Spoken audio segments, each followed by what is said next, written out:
അതിനിടയിലാണ് കാർത്തിക് യുദ്ധം അന്തിമഘട്ടത്തിലേക്കെന്നുള്ള അമേരിക്കയുടെ പ്രഖ്യാപനം വളരെ പ്രധാനപ്പെട്ട ഒന്നാണ്.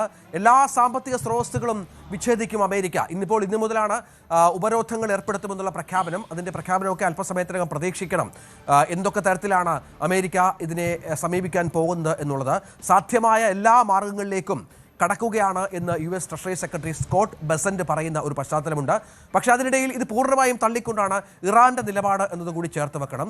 ഒപ്പം ഹോർമുസിൽ ടോൾ പിരിക്കാനുള്ള കരട് നിയമത്തിന് ഇറാൻ അംഗീകാരം നൽകാനും പോകുന്നു എന്നുള്ള വളരെ പ്രധാനപ്പെട്ട കാര്യം കൂടിയുണ്ട്. കാർത്തിക്, പ്രധാനമാണല്ലോ ഇത് ഇപ്പോൾ യുദ്ധം എന്നുള്ളത് കരയുദ്ധമോ വ്യോമയുദ്ധമോ ഒക്കെ അവസാനിപ്പിച്ച് സാമ്പത്തിക യുദ്ധത്തിലേക്ക് അമേരിക്ക കടക്കുമ്പോൾ അത് ഇറാന്റെ നട്ടലൊടിക്കുമെന്ന കാര്യത്തിൽ സംശയമില്ല.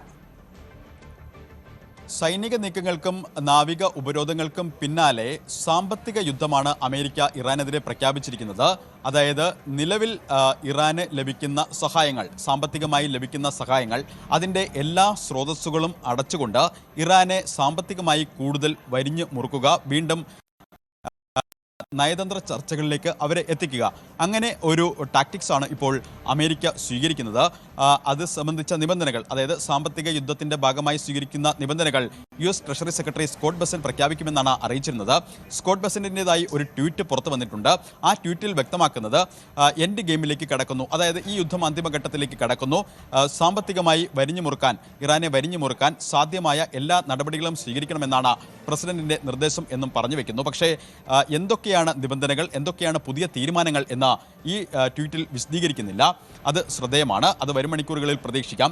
എന്തായാലും ഒരു വശത്ത് സാമ്പത്തികമായി ഇറാനെതിരായ നടപടികൾ കടുപ്പിക്കാൻ അമേരിക്ക ശ്രമിക്കുമ്പോൾ, മറുവശത്ത് ഇറാനും അതേ നാണയത്തിൽ നേരിടാനുള്ള നീക്കങ്ങളിലാണ്. അതായത് ഹോർമുസിൽ ടോൾ പിരിക്കാനുള്ള നീക്കങ്ങളിലേക്ക് ഇറാൻ കടക്കുന്നു. ഇത് സംബന്ധിച്ച കരട് നിയമത്തിന് ഇറാൻ്റെ പാർലമെൻ്ററി സമിതി അംഗീകാരം നൽകി.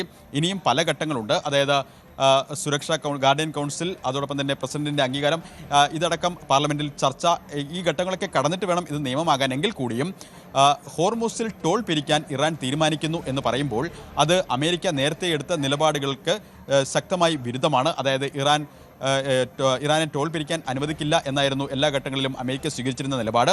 ടോൾ പിരിക്കാനുള്ള നീക്കങ്ങളിലേക്ക് ഇറാൻ കടക്കുന്നു എന്ന് മാത്രമല്ല, വിനിമയത്തിന് ഇറാൻ റിയാലോ അല്ലെങ്കിൽ ടെഹ്റാൻ തീരുമാനിക്കുന്ന മറ്റേതെങ്കിലും നാണയമോ, അത് മീൻസ് മറ്റേതെങ്കിലും കറൻസിയോ വേണം എന്ന് ആണ് ഈ കരട് നിയമത്തിൽ വ്യവസ്ഥ ചെയ്യുന്നത്. ഇതടക്കമുള്ള കാര്യങ്ങളാണ് ചർച്ചകളിൽ നിറയുന്നത്. എന്തായാലും പാർലമെൻ്ററിയുടെ സമിതി ഈ കരട് നിയമത്തിന് അംഗീകാരം നൽകി. ഇനി വിവിധ ഘട്ടങ്ങൾ കടന്ന് ഇത് നിയമമായാൽ ടോൾ പിരിക്കുക തന്നെ ചെയ്യും ഇറാൻ എന്ന നിലപാടിലേക്കാണ് കാര്യങ്ങൾ എത്തുന്നത്. കാർത്തിക്കാണ് വിവരങ്ങൾ പങ്കുവച്ചത്. കൂടുതൽ വാർത്തകൾക്ക് News 18 Keralam YouTube channel subscribe ചെയ്യുക.